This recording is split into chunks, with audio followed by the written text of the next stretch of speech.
Hello, good people, and welcome back to Unit 8 on Microeconomics. Today we're going into our third lesson in this particular unit.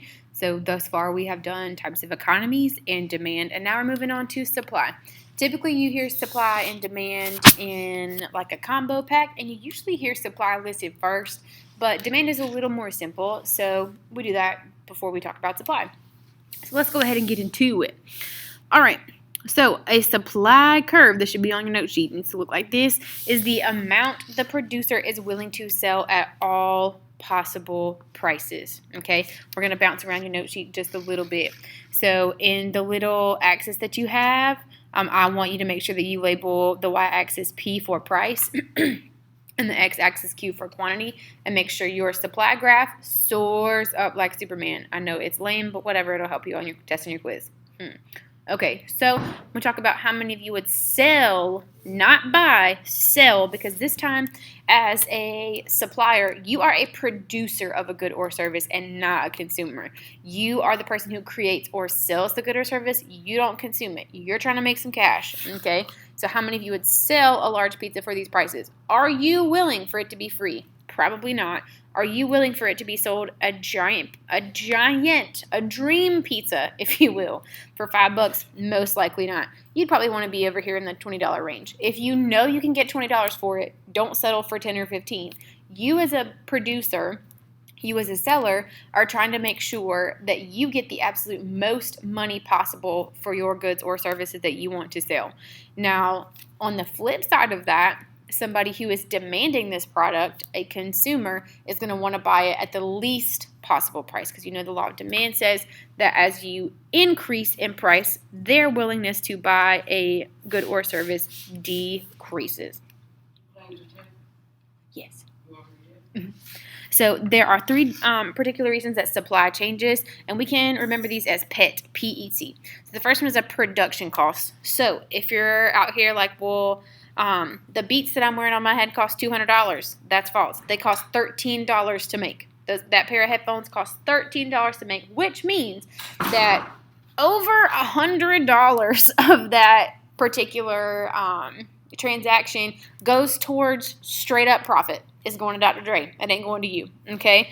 So for production costs, the cost of making a t-shirt is like $2. They're going to turn around and sell them for $8 so that they can make $6 a shirt. Okay, so when production costs rise, if they don't change prices, okay, if a business or a producer does not change the price or increase the price of a good or service, that particular good or service is going to be in shorter supply.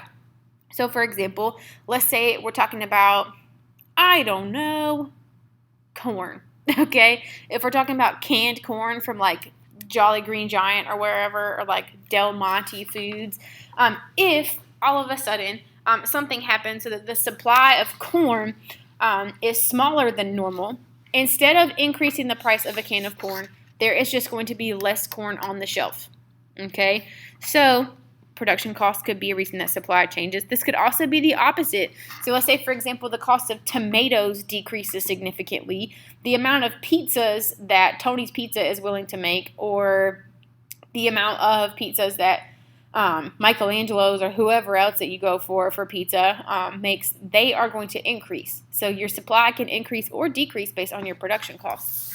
All right, so how much it actually costs you to put that good or service on a shelf. Another one is an entrance or an exit of a substitute. So you have more or less competition. Now, when Cold Stone Creamery was the only person that was selling ice cream, it was pretty good for them. But then when Simply Natural Creamery came into Greenville, their supply was a little bit smaller because their demand is smaller. This one is the most difficult to kind of figure out because you have to think about what's happening to demand before you can think about supply.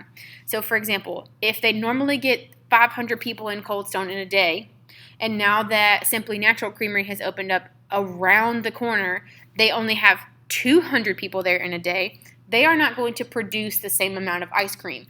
Their supply is going to be smaller in order to accommodate a smaller demand. Okay, instead of changing prices, you just put less ice cream out. Okay, so entrance or exit of a substitute, or basically your competition, can also be a reason.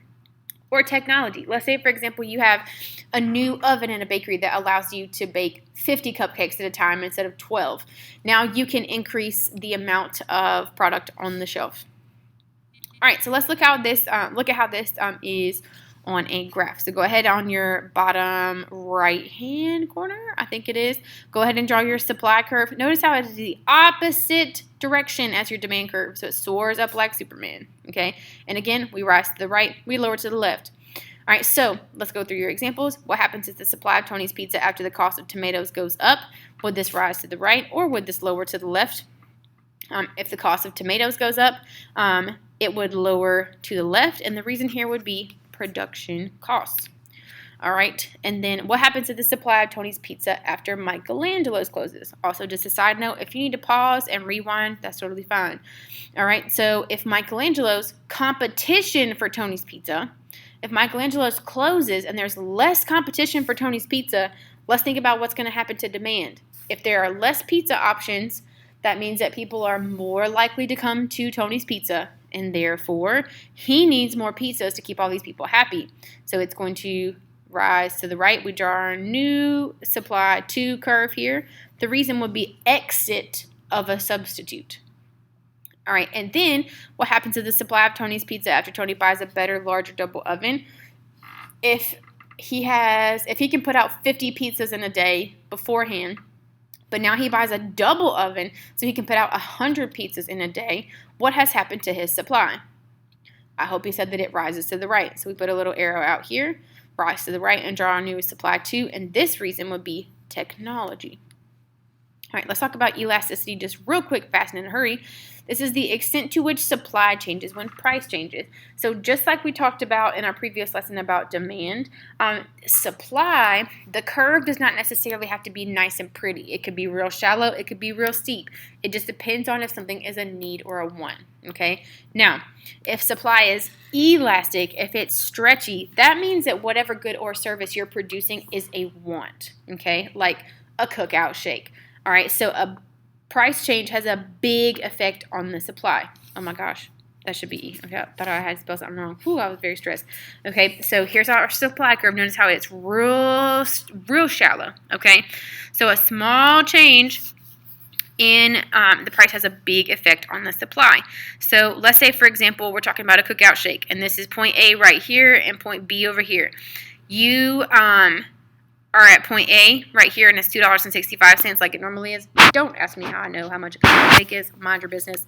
All right, and then we track it down here to the quantity axis. Let's say that we're only willing to produce 50 shakes in a day, but because remember, we're not demanding this time, we're supplying. We are the owners, okay? So then if we scoot over here to point B, that's a teeny little price change. Let's say we only increase the price to like $3.10, okay? But now, look at this big old quantity change. You went from here to all the way over there, okay? That's a large change. And so that means that your supply is elastic, just like demand could be elastic.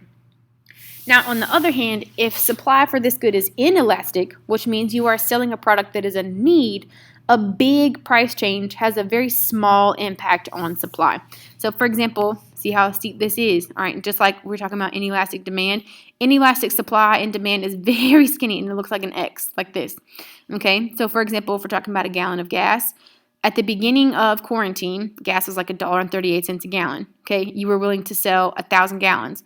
Now, if we scoot up here to part B, and let's say that over here, where we meet our price axis, it's now like $2.09 a gallon, which is absurd because I just paid $1.89 on Sunday, but you know, I'm not bitter. All right, and then I scoot down here to my quantity axis. That's not a big change in how many gallons of gas you're willing to sell.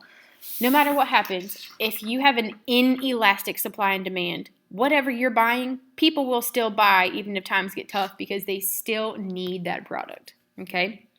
So that is inelastic supply, and that means a big change in price only has a small change in quantity.